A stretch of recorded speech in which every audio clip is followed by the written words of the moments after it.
Normally it should start. Okay, great. So first of all, thank you so much, everyone, for being here today, for taking 1 hour of your evening to get all of the information that you hopefully need for the incentive fund 2026, but the second semester. So for those who have joined us in January or February, you might have also received the call for the first semester, but now we have opened up a second call for 2026.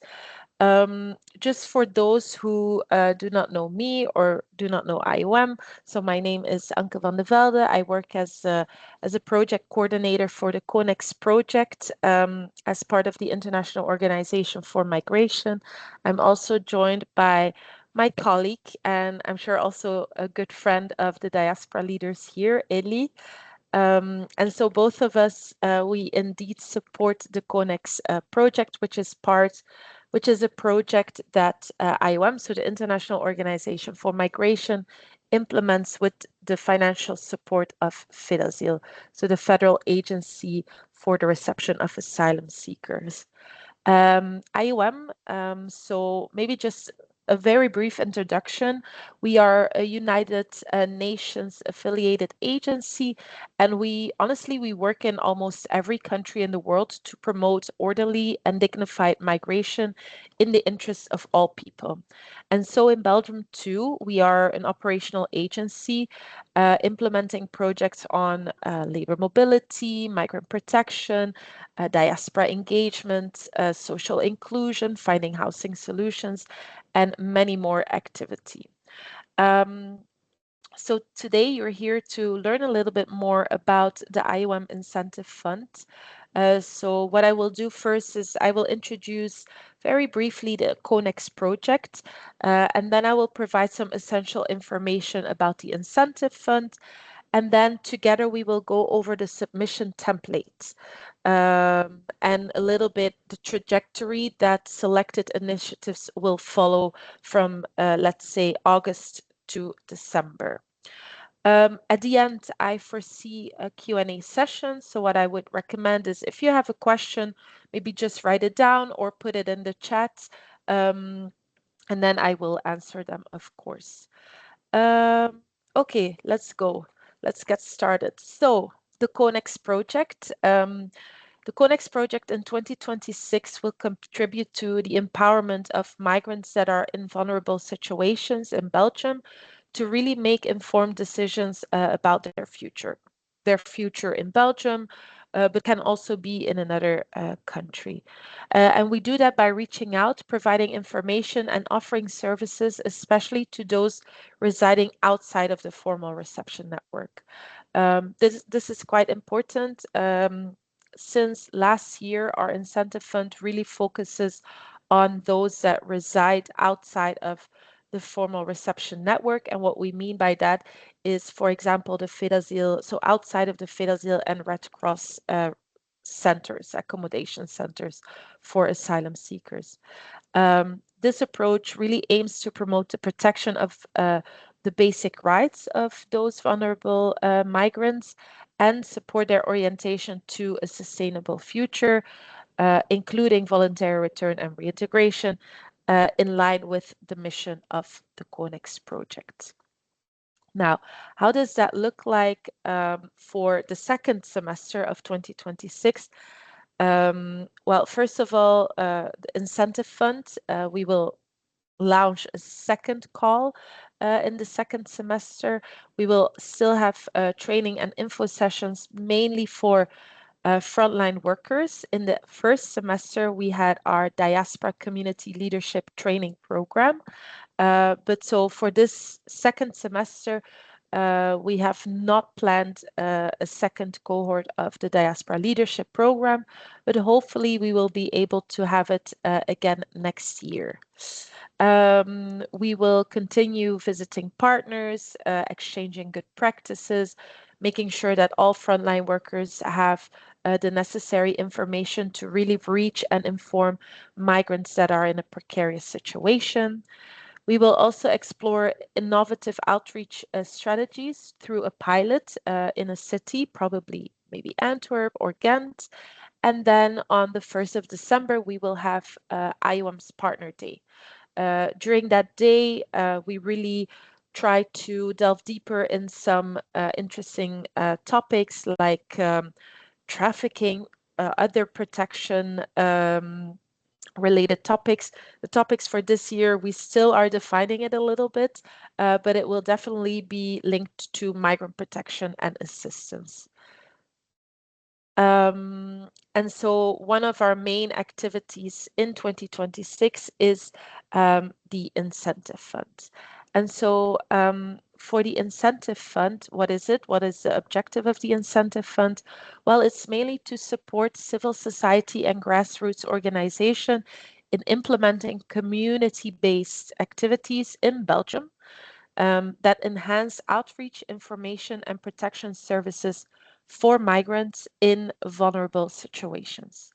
And so who can apply? Well, each grassroots or civil society organization that is based in Belgium and that is active and operational in 2026, um, you should be registered and have a legal identity within the Belgium legal system. So mostly that means that you should be part of, oh, what is the name in English? Um, uh, uh, uh, the Carrefour des entreprises. Yeah, I don't know. It's funny because I'm not French speaking, but I do remember now the name in French instead of in English. Um, but so basically, there's uh, yeah, a matrix of legal enterprises where you should register your organization. It's important that that your organization is registered or is in the process of being registered in the next, let's say, 2 months. If you're not registered, it's not a huge problem because then you would need to partner up with an actor that could issue bills or invoices to IOM. And then you should have, let's say, an agreement between the both of you that IOM will pay to that actor and that actor will pay you or your organization. And then very important, the implementation of your activities should take place between 1 September and 30 November of this year. Why? Because this project, the CONEX project, actually runs from the 1st of January until the end of December. And so that means that we as IOM, we need to also be able to account for all of the invoices to our own donor, which is Fedazil, before the end of December. So that's why the implementation period is rather short. Maybe very important to mention because some of you here may have applied before or may have selected before. Of course, if you have been selected before, you can apply again. But always very important, actually, for every returning call, doesn't matter if it's incentive fund or any other call, is that you should take into account that there might be differences between this call and previous calls. So always read very carefully the call of the new incentive fund, let's say. I can already tell you if you have applied for the first semester, not a lot has changed. I would say only the deadlines and the implementation period has changed. So we basically have 4 thematic work packages that your organization can work on. You don't have to work on all 4. You can choose one thematic work package and work on that one. That's not a problem. The first thematic work package really focuses on outreach and information provision on basic rights, different processes, and available services. So think about multilingual information provision, street level and mobile outreach in strategic locations, drop-in information points like de permanence, for example, production of information leaflets, even mediation or one-on-one counseling support on rights of migrants, and any other innovative approaches. The second work package really focuses on more community-based activities. So we're thinking of thematic community events where you integrate workshops or short info moments or maybe an info stand on rights, maybe like an open house event where you target specific communities, but also peer-led awareness raising activities where you, for example, have a testimony, and targeted awareness campaigns where you try to deconstruct false information. And we see, for example, that there's quite a lot of misinformation on voluntary return, so that could be one activity. The thematic work package 3 really focuses on legal and administrative support to help navigate the migrant towards a more sustainable future. So think about, individual counseling, individual assistance, maybe even one-on-one accompaniment of a migrant who needs administrative support, but also legal workshops even for staff members and migrants themselves. So really more, let's say, administrative support.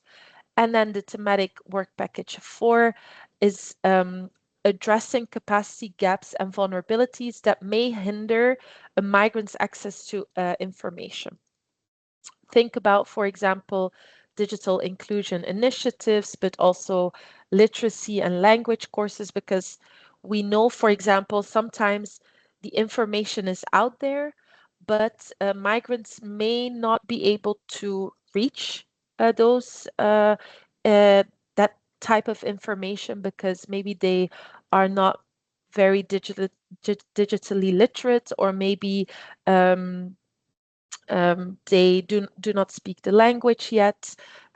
So, for example, developing multilingual tools that enable better access to information could be one of the activities, but also, for example, developing audio-based or video-based resources. I think 2 years ago, we had a diaspora organization that had a kind of radio through which they diffused information on protection services through that radio in maybe the language of the community, or in English or in French. So those are maybe some interesting initiatives, or even, filming a video for your community could be a good example.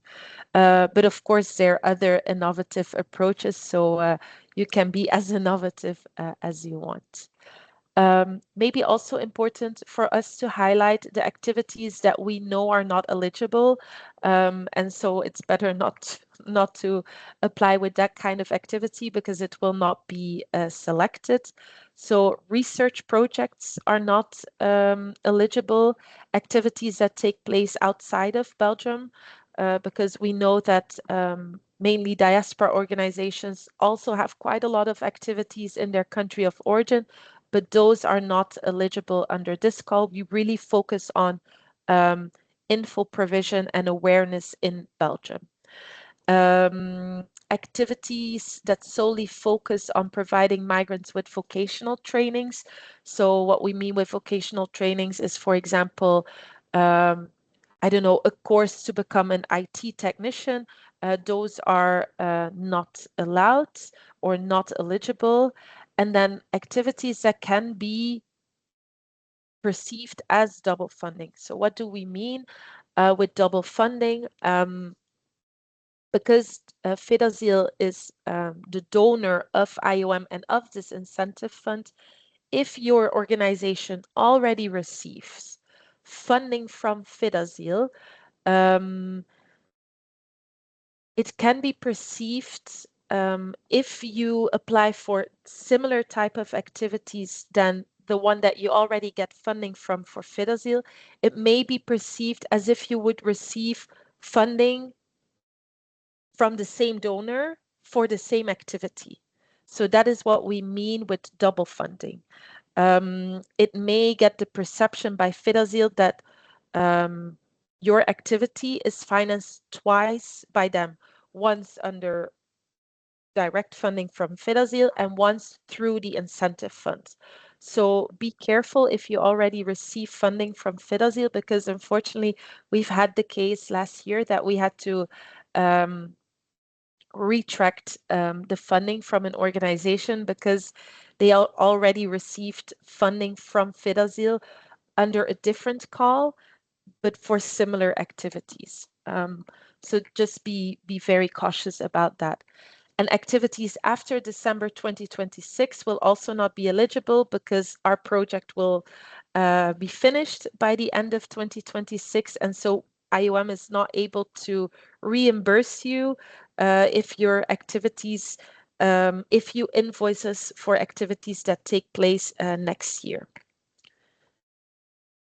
Okay, what is the target audience and the geographical coverage of activities? So we want to directly reach migrants that are residing in Belgium, um, and minimum 50% of the target population needs to be migrants that are in precarious administrative situations, residing outside of the formal reception structure in Belgium, or are very difficult to reach. So we know, for example, migrants that have received a negative decision on their asylum application, they may stay in an irregular situation in Belgium, and we know that they are more difficult to reach, and that they may also have more difficulties in getting the correct information about their options.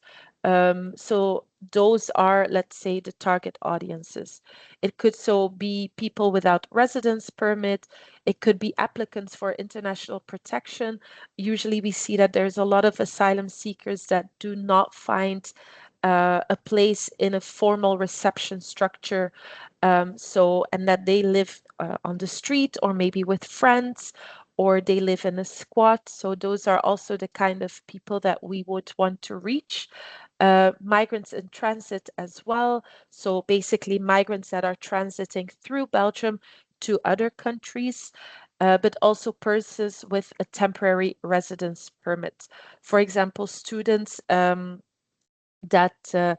will soon lose their residence permit because their studies are coming to an end. If we see that you are targeting migrants residing in a closed Fedazil center, so what we call detainees, they fall under this 50% target population. Also, prison is being perceived as residing outside of the formal reception structure. Okay, the budget. The budget for this semester is a bit lower than previous semester. Now we have a budget of 16,000 euros. And so you can request up to 4,000 euros per initiative. Important per initiative, but organizations can only submit a maximum of 2 initiatives. And if you submit 2 initiatives, know that only 1 initiative can be selected per organization. How do you need to apply? A full submission actually exists out of 2 different propositions. One is the technical, so more the narrative part of your proposition, where you explain what you will do, which thematic work packages you will work on. And then the other proposition is a financial proposition. So both need to be submitted for your submission um, to be eligible. And you will also need to use the correct templates. So those templates are available in Dutch, in French, and in English. You may apply If you feel more comfortable applying in English, you can apply in English. If you feel more comfortable applying in Dutch or French, that is also fine. But we really, really request you to use the right template.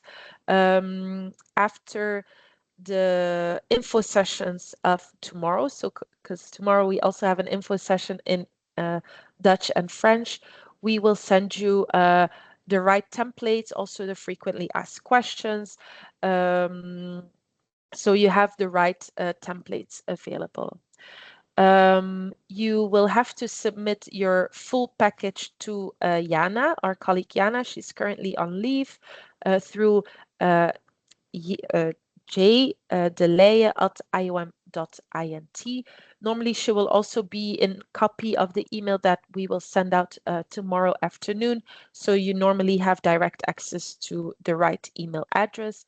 And then very important, the deadline is 9th of August at midnight. The 9th of August is a Sunday. So you have the weekend still to work on it. But the earlier you send it, I think the better, just to avoid stress on your side as well. And you will receive a confirmation of receipt by email, so by Jana. Of course,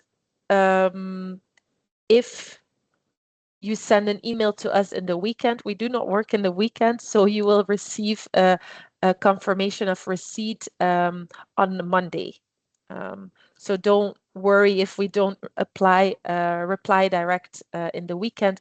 We will send you a reply on Monday.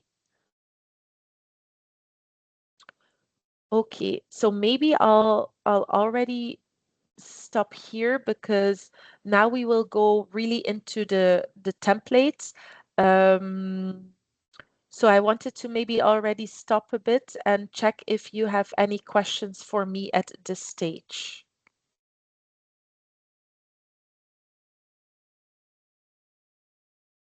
No, not yet. Okay, that's great. You can always use the chat, don't worry.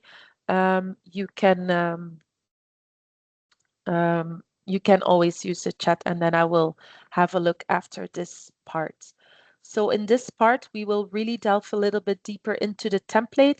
So when you apply, you already know a little bit how the template looks like. So voila, the first part that I will explain is a technical proposal. So let's say the narrative proposal. So here, I have to be honest, it looks quite small for me. Let's see if I can zoom in a little bit. So first of all, we're looking into a section 1, which provides us with an overview of your organization. So we will ask you what the name of your organization is. That was the name, Monitor Belge, or still don't have it in English. That's the worst. Or Belgisch Staatsblad. So we ask you, are you already registered? Yes, no. If you indicate no, which other organization will act as a billing organization? Billing as in IOM will receive the invoice from them and we will pay that organization that will then give the money to your organization. That's only in case if you are not registered in the Monitor Belge. We also ask you to give us the email of your contact person in your organization. Should you have multiple people, don't worry, you can put maybe the main contact person and then the other contact details that we should include as well. Then we ask you if you're selected to agree with us that you will register your organization on IOM's online supplier portal.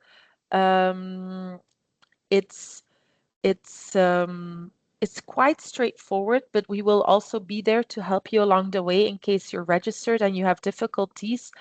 It is, I would say, a one-time investment of an online registration because then from then on, if you would partner with IOM also for other activities, you're already in our system. So it's a one-time off investment. And honestly, it's way easier than last year's contracting process, because last year was really, really, really cumbersome. So we heard the organizations, our partner organizations, and we tried to make the contracting process much easier than before. Okay, the next questions is really, or the next section is about the activities.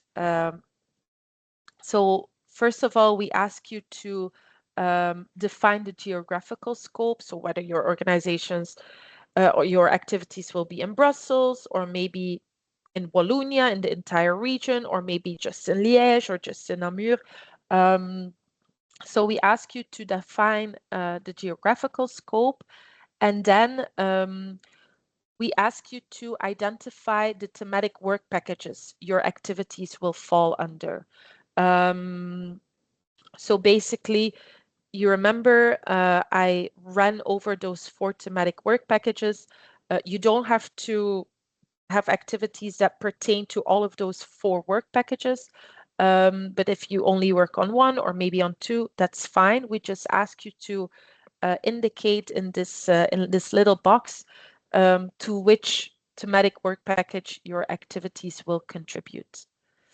And then based on the box that you ticked, you will have to provide some information. So imagine in the previous, so in the proposal, you said, okay, I will work on work package 2 and on work package 3. That means that in the remainder of the template, you will see work package 1, work package 2, work package 3, and work package 4. In your case, if you would work on work package 2 and on work package 3, you can leave open the work package 1 because you won't have any activities, and we ask you to tick the box of work package 2 and work package 3 if your activities work on those work packages, and then explain quite briefly which activities you will organize under this work package and what they aim to achieve. Briefly, as in, we don't want you to write a full page, please, because usually we have to go through 30 proposals.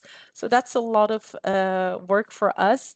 But make sure that your explanation is comprehensive, that it's easy for us to understand, that it's well explained. You don't need to write a lot, but it needs to be logic and well explained. And also, what do you want to reach? What do you want to achieve with these activities? And then we ask you to estimate the number of migrants that you will reach. Try to be realistic about the amount of people that you will reach. But if you know already, okay, I want to focus on women and I want to reach 25 migrant women, then you can say 25 migrant women. If you say, look, I don't know yet who I will reach, I just want to reach migrants that are in a vulnerable situation, you can say, for example, 125 vulnerable migrants reached. Yeah, so where you can, please be as specific as possible if you already have a certain target audience in mind. For example, we supported, I would say, was it 2 or 3 years ago, an Albanian diaspora organization that mainly basically only reaches Albanian diaspora or migrants. And so they said, for example, we will reach 80 Albanian migrants that are in a vulnerable position in Belgium. Then if your activities also pertain to work package 3, please again tick the box and fill out the same information. So voilà, which activities will you do? What are the objectives of these activities? And what are the results? What do you want to achieve, basically? Now, as of this year, because of, let's say, the priorities of our donor being Fidasil, uh, more information or more focus should be on voluntary return and reintegration.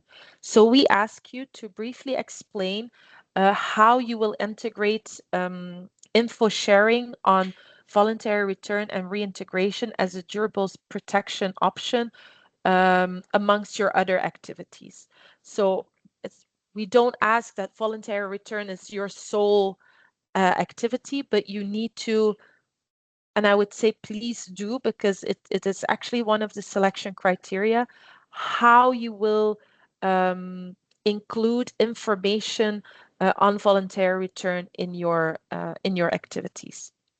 Imagine that you will do a community-based event on protection principles. Well, you could, for example, invite an IOM counselor to give information on voluntary return. Or if you do one-on-one support of migrants, you could, for example, include a flyer on voluntary return in their folder, for example. So there are different ways to make sure that you also include that information in the activities that you do. Then we also ask you to briefly outline the experience of your organization with the target audience, with the activities that you propose, maybe describe a bit what are the measures that you take in place so that the support that you give to migrants is done in a safe and sustainable way. So again, 250 words max. And then very optional, some people work with, or some organizations work with partners, or they already have a speaker in mind. You could use this section. So the last, let me check if I can point. Do you see my little red pointer? Great. Didn't know if it would work. So for example, if you work with already with defined speakers or with partners, you can briefly outline the organizations that you want to work with and what your status of engagement is.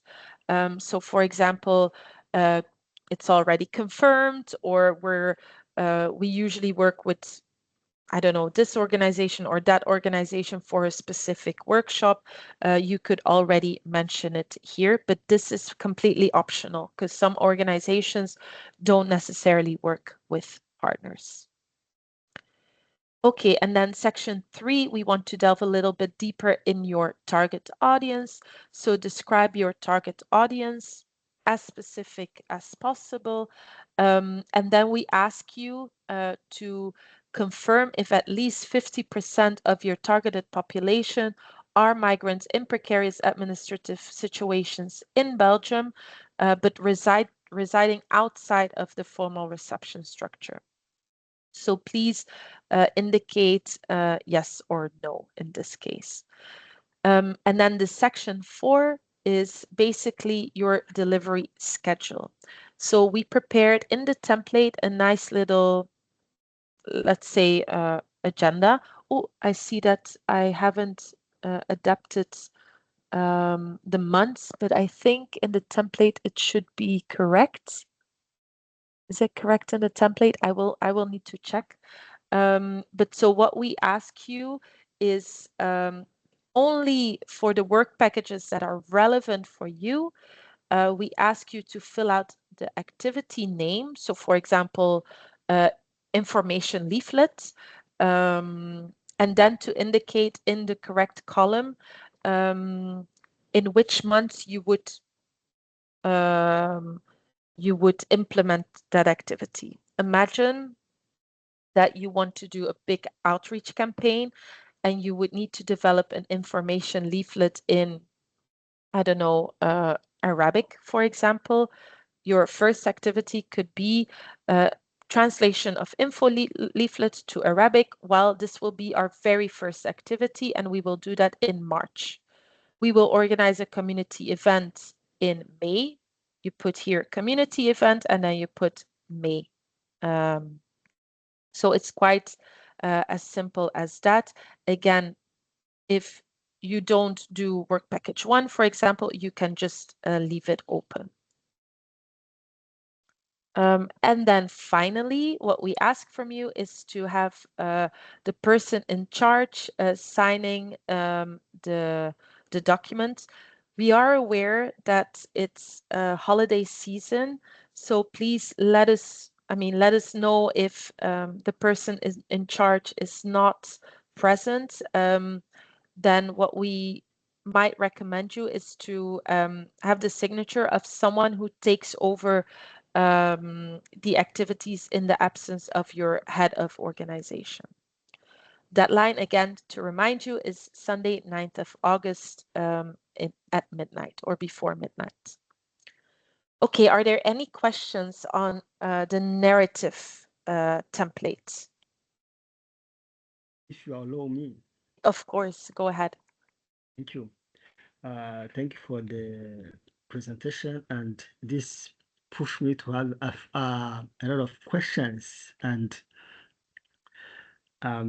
maybe you will bear with me for the time it will take, but I'm not going to take long.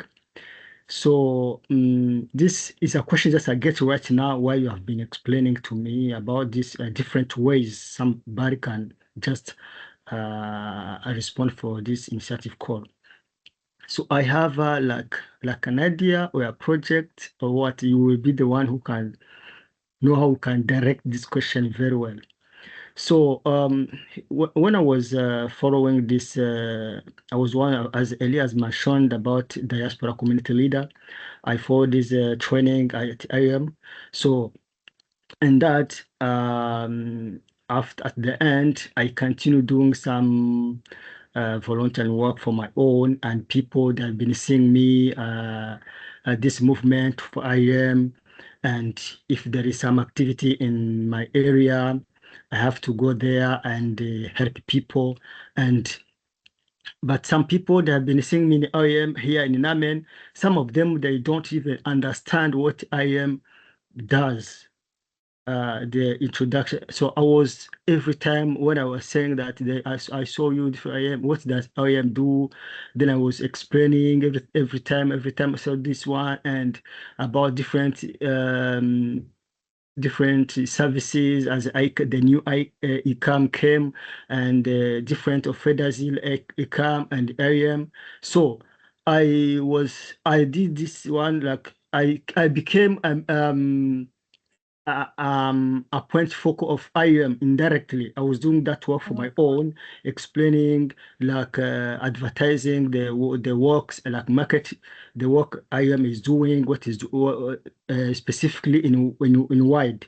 So then I got an idea for what you are just explaining. What I have an idea. What if, but me because I have like a dream of envy to work in IM. That's my dream.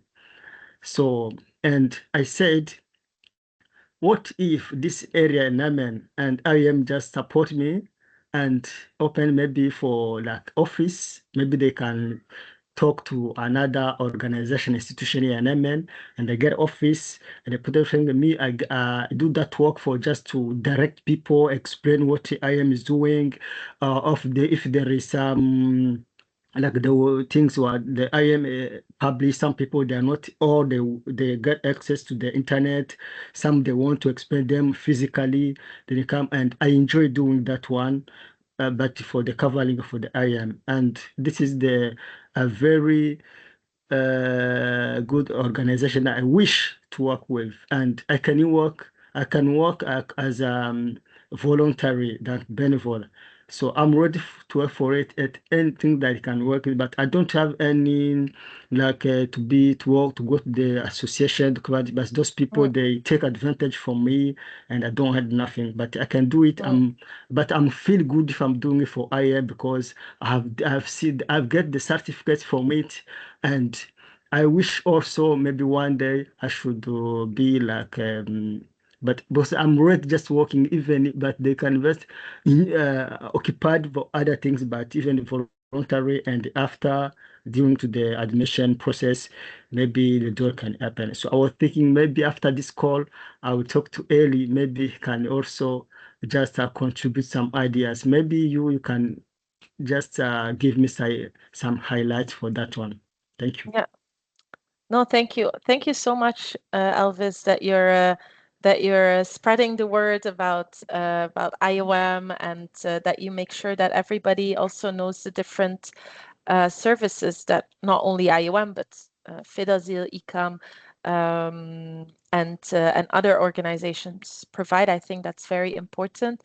Um, so normally this call is indeed only for civil society and grassroots organizations, mainly for the reason that we would need to be able to receive an invoice voice and pay them. So that is the main reason. At IOM in Belgium, for now, I would say for now we cannot work with volunteers. We're not allowed yet. I know that there are talks, so let's see what the future brings. But for now, um, we cannot reimburse volunteers according to the Belgian law about reimbursement of volunteers. So that is maybe the first thing. But second of all, if you are still interested, because I think it could be, for example, a very interesting event that you could organize in Namur, is really a kind of get together of migrants that usually do not get this info about the organizations, is really kind of bringing them together in a nice community event. Invite IOM, invite Fedazil, invite ICAM, invite someone from a diaspora organization, to invite a migrant to have to do a testimony. I think that would all be very good ideas, to be honest. What we could do is we can check if there is an organization that we trust that would be able to pay you as a volunteer for the work that you do. So we could check if maybe an organization that IOM already works with that we trust would be able to pay you for the efforts that you put into that, but also pay, for example, for a venue or for catering, for coffee breaks. So um, if you allow us, we can have a look in our network and check who would be, which organization would be most pertinent for you to yeah, for them to pay you as a volunteer. You have my So word. okay, that would be great. Ilya and I, we will definitely have a look. I already have an organization in mind who we really trust and that they really, really support their volunteers. So they might be, I think they might be a good organization, but at least let's be in touch after this meeting to find the best solution for you. Yeah, thank you. Any other question? Or maybe there Hello. are some, Hi. oh no, go ahead. Yeah. Yeah. Hi. My name is Tahani. I'm from Yemeni Forum in Okay. Belgium, Visa 2. And we already did the first stage Yeah. with you for IOM. Yeah. And from that time, we have also many requirement from the people who need the target people, especially out of the center, or they are now rejected and they are with the procedure, how and what they do.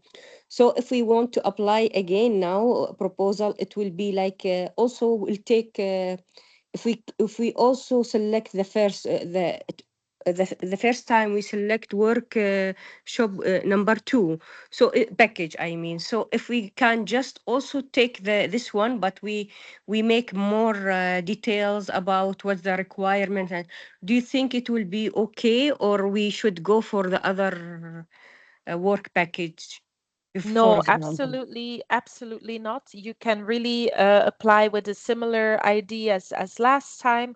or even the same ID if that worked for your organization. So really don't worry, you can definitely go for the second work package again, or a similar ID as last time.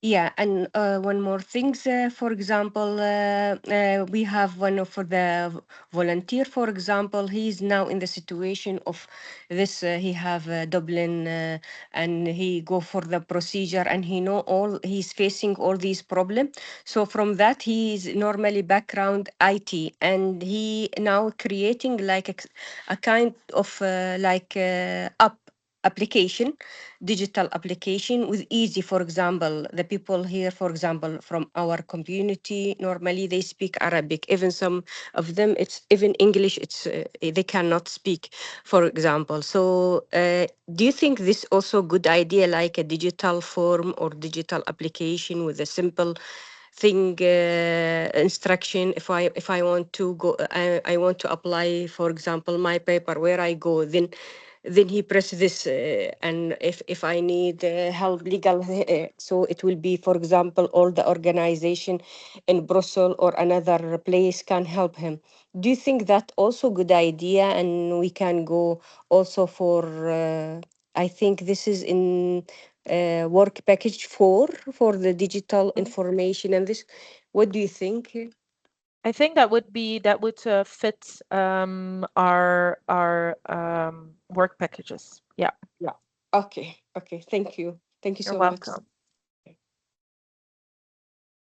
Any other questions on the narrative? Hi everyone. Hi, Emmanuel. Hi. Yeah, great presentation. I think I have an acknowledgement and also one question. I'm Emmanuel. I serve as the Operation and Strategy Officer for Diaspora Connect Global, where we are building a digital platform called Diaspora Plug. It's an AI enabled digital platform that connects the African diaspora communities with verified local opportunities, business, talents, and development initiatives across Africa and Europe. Currently, we are operating both in Ghana and also in Belgium, Antwerp. Okay. Um, my work focuses on strategic partnership for our organization. I must say, what we are building or what we are doing at Diaspora Connect Global complements what IOM's work by strengthening the link between migration and development. As Hamid mentioned earlier on, we are building a trusted digital infrastructure that enables these communities that we have to reconnect with verified local opportunities.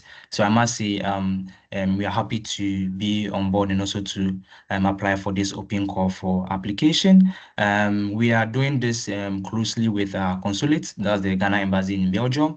So now my question will be if we are, let's say, one of our lead partners, our core partners, it's more of like a government representative on an institute, does it affect our application, or we are good to go with our that of the government representative organization and also the private institute as well? And then I think after answering that, I have a okay, let me just add a second question too.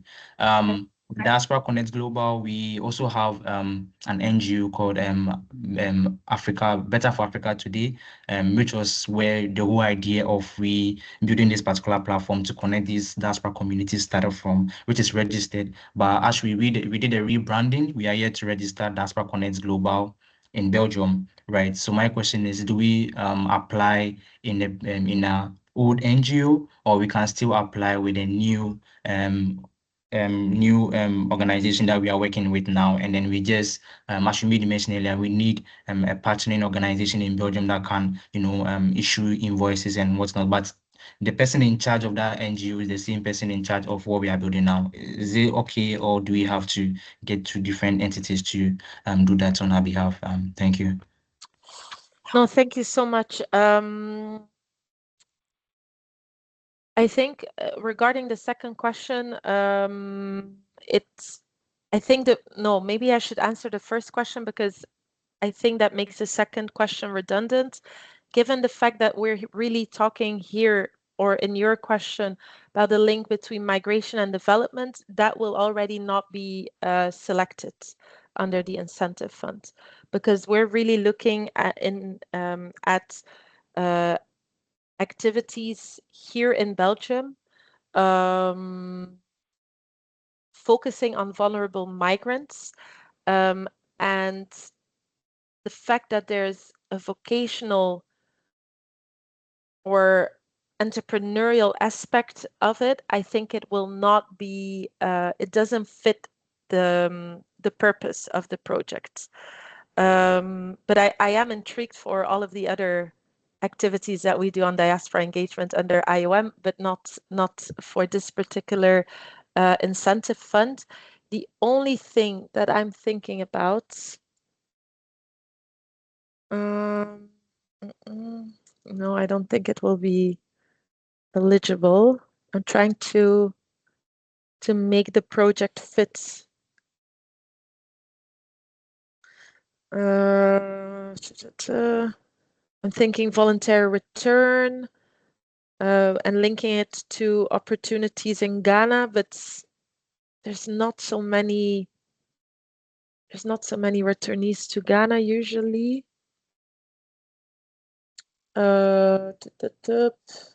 No, I think this ID won't fit in the eligibility criteria. So I think in the end, you're even if you have an excellent project proposal, it will not be selected by the selection committee because of the fact that it really links to businesses in Africa and entrepreneurship. But what I would recommend you is to send Illy and myself an email explaining a little bit more about your organization, because another part of what we do as diaspora engagement in Belgium is this migration and development angle, right? Really linking diaspora with their home country to advance development, or really make the link with entrepreneurship, or through financial contributions, but also through mentorship. So I would say reach out to us, and we can, I think it would be interesting to have a call between us just to see which other options are available. But I know the people in the selection committee will not, yeah, it will not go through the eligibility phase, I'm afraid. Yeah, sorry. Right. Thank you for the clarification. Welcome. Tap. I think there was no other question, so maybe I'll jump into the financial part. So you also have to do a financial proposition. So again, very short, we ask you for the name of your organization, the address of your organization, the date on which you issue your proposal. So for example, if you submit your proposal the 7th of August, then you put here 7th of August, and again, contact information. And here we ask you basically to break down per activity when more or less, it can be more or less, when you expect to deliver the activity. And I think the very good thing is you don't have to break down.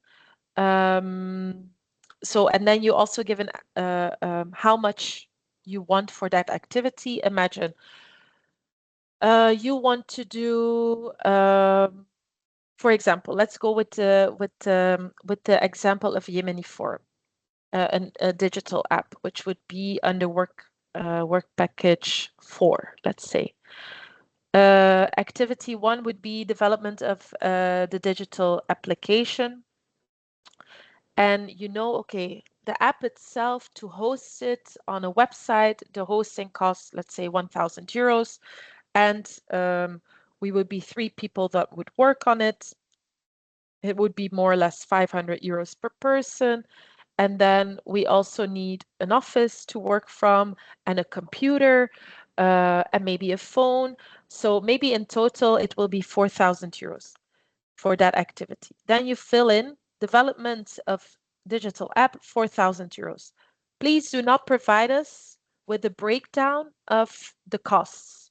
We only want a lump sum. We don't need to know how much you will spend on salaries. We don't need to know how much you will spend on food. We don't need to know how much you spend on a computer, as long as it's as long as it's linked to the project or to the activity, that should be fine.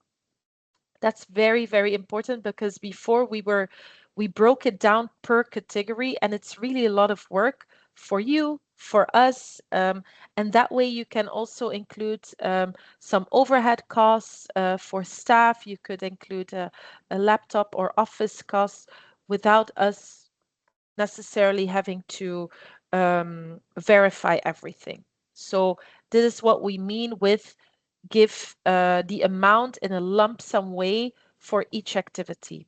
Again, only do it for relevant work packages. And again, please do not break it down per type of costs. And then you basically sign it. The responsible person signs it. Know that usually in terms of payment schedule, we work with only one final invoice normally. So that means that at the end of your of all of your activities, you invoice us, let's say 4,000 euros. You invoice us and we will pay it back. What if one of the proposed activities could not take place? Imagine you had one community event, one app, and one workshop. And one workshop couldn't take place, a workshop where you counted 500 euro for. It's not a problem, but then we just will not pay that one activity that didn't take place, basically. So it will not make your full proposition ineligible. It's just we will make sure to then not pay that one activities that didn't take place. So we will still pay all of your other activities that did take place. So don't worry about that.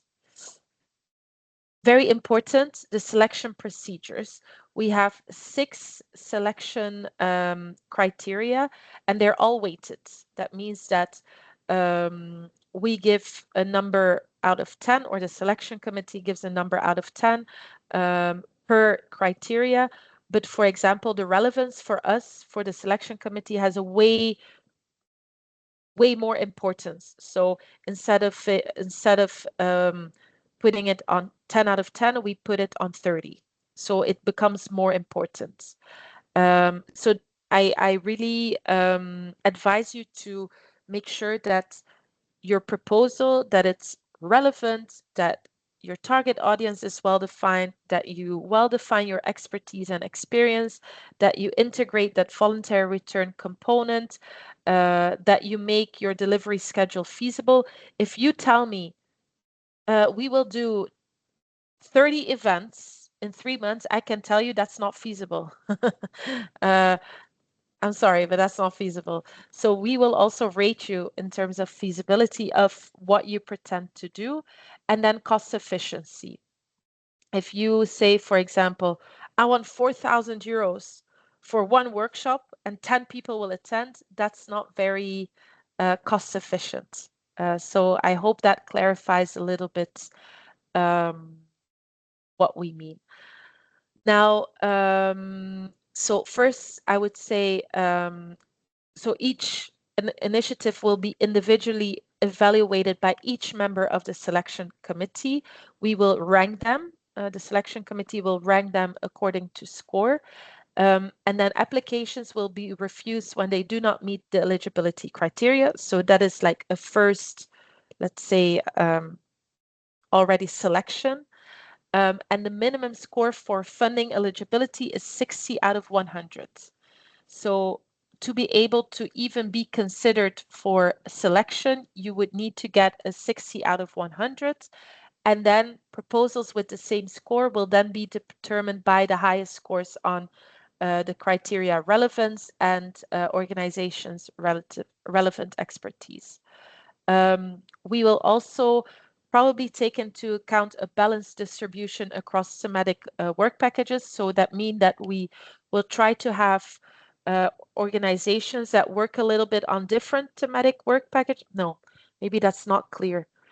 You can work on one thematic work package. That is not a problem, but we may want to select an organization that works on thematic work package 1 and an organization that works on thematic work package 3, maybe an organization that works on all 4 of them, just so that we don't have, let's say, 4 organizations funded that all work on thematic work package 1, you know. So we're trying to make sure that we have a bit of diversity in the activities that we fund and also in terms of geographical focus. So imagine that we get 30 applications and 30, 20 of them are in Antwerp. The chances are quite high that we will only have 1 or 2 in Antwerp and all the rest in other regions in Belgium. And then we will also have a reserve list because there might be unforeseen circumstances. And so we give the selected organizations time to respond to us, to tell us, okay, we're still able to go ahead. And then we will inform everyone, also the ones on the reserve list. The final decision will be made on Tuesday, 25th of August, and we will have a reserve list of about 2 to 4 projects. This is a little bit the timeline, so you can apply until the 9th of August. The selection will be on the 25th of August. Then you will implement from 1st of September until the 3rd of November. And then the verification of your reports and the payment will be as of the 1st of December until latest 15th of December. Once you're selected, you will be invited to a dedicated meeting. We will discuss whether you're already registered in the portal. We will discuss the schedule of delivery and the outputs for verification. So we have per work package, per activity, a preset output for verification. For example, if you do an event, we ask for a participation list and pictures, for example. So we will give you a very clear list of what we want from you to be able to verify from our side that your activities took place. And then as of 1st of December, we will, or earlier, if you finalize your activities earlier, we will ask you to submit a short narrative report, and we will ask you to submit your verification documents. So for us to know, okay, did this activity really take place? Then there will be a full payment after delivery of all activities and upon submission of your final invoice. Voilà. Tap, tap, tap. And these are the projects of last year, just as to give some inspiration. Voilà. Are there any other questions?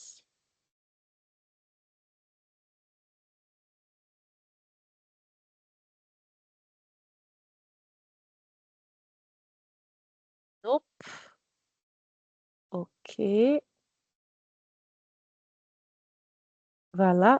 I will stop the recording.